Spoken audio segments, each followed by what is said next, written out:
Hi friends, so this week we are talking about the connection of art and music and how those two things work together. And we took a look at an artist named Vasya Kandinsky. And so I'm going to be reading to you today one of my favorite books. It's called The Noisy Paint Box by Barb Rosenstock and illustrated by Mary Grandpré. Vasya Kandinsky spent his days learning to be a proper Russian boy. He studied bookfuls of math, science, and history. He practiced piano scales to the marching click of the metronome. He sat stiff and straight and dressed up at dinners while the grown-ups talked and talked and talked.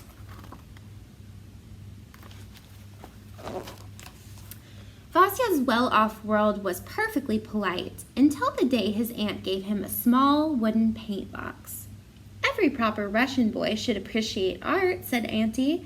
She showed Vasya the correct way to mix colors on the paint box palette.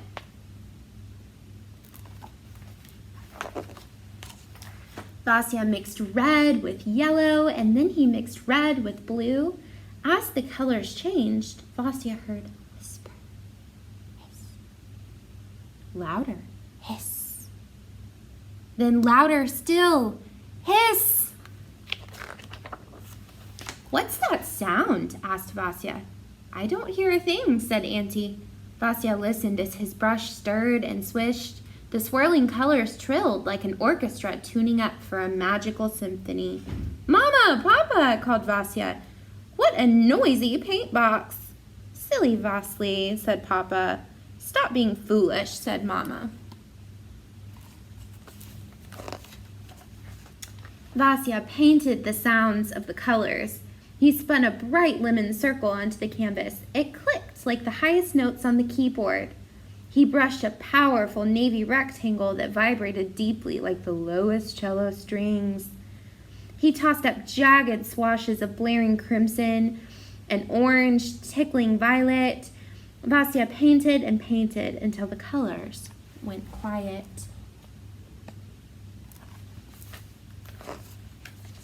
"Look what I made!" shouted Vasya. "Is it a house?" asked Auntie. "Is it a flower?" asked Mama. "What's it supposed to be?" asked Papa. "It's music," said Vasya, waltzing his painting around the house. "Calm down," said Mama. "Do some math," said Papa. "Heavens," said Auntie, "this boy needs a proper art class." So Vasya went to art class and learned to draw houses and flowers, just like everybody else.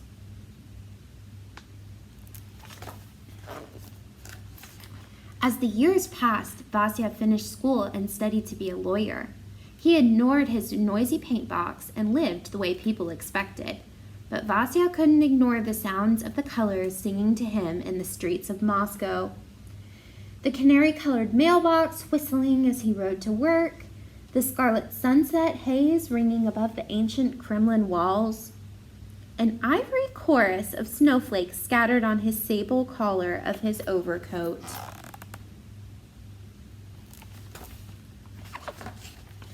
One evening, suitably steamed and starched, Vasya attended the opera. As the orchestra's music crashed around him, the colors of the noisy paint box twirled wildly in his mind, stomping lines of vermilion and coral, caroling triangles in pistachio and garnet, thundering arches of aqua and ebony with shrill points of cobalt and saffron. Vasya heard the colors singing. Vasya saw the music dancing.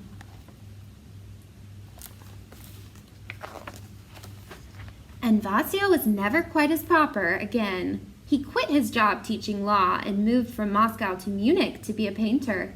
He studied with this famous painter and that one. "Is it a house? Is it a flower? What's it supposed to be?" his teachers asked.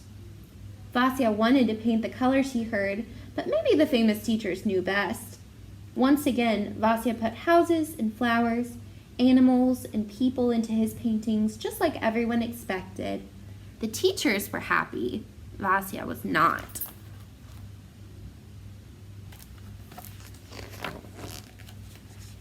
His artist friends understood.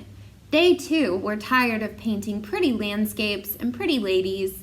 They thought art needed to change. Art should make you feel, Vasya told them, like music. Exactly, said his friends, but none of them knew how to paint feelings until the day Vasya grew brave enough and invited the world to see the paintings roaring from his noisy paint box. And here's one of them. Look at all the noises that his painting is making. Snapping cerulean points, crunching crimson squares, whispering charcoal lines. Vasya named these paintings after the music that he loved. Improvisation, composition, accompaniment, fugue, movement, and simply 3 sounds. With his noisy paint box, Vasya Kandinsky created something entirely new, abstract art. We have him to thank. It took a really long time for people to understand. Is it a house? Is it a flower? What's it supposed to be? It's my art, Vasya answered. How does it make you feel? And this is one of his actual paintings. So beautiful. So on that note, I wanted to read, there's a little blurb at the end. It shows some of his paintings in real life. And then there's this very interesting paragraph about why he was hearing those colors, hearing noises from those colors in his paint box. So it says, it's thought that Kandinsky probably had a harmless genetic condition called synesthesia. Although accurate tests to detect it weren't invented during his lifetime, in people with synesthesia, one sense triggers others. So, for example, to hear colors, see music, taste words, or smell numbers. Scientists believe that those with synesthesia may have more pathways between the sense areas in the brain, or that their senses communicate in other ways that people's do not. So it's so rare. There are at least 60 types of synesthesia, and it's estimated to occur in 1 out of 5,000 individuals. So the fact that he was an artist and he also really enjoyed music and was able to hear these colors, I think is kind of amazing. So we hope that you guys have fun being inspired by Kandinsky this week and listening to music while you paint or draw or be creative. We can't wait to see what you make. Bye.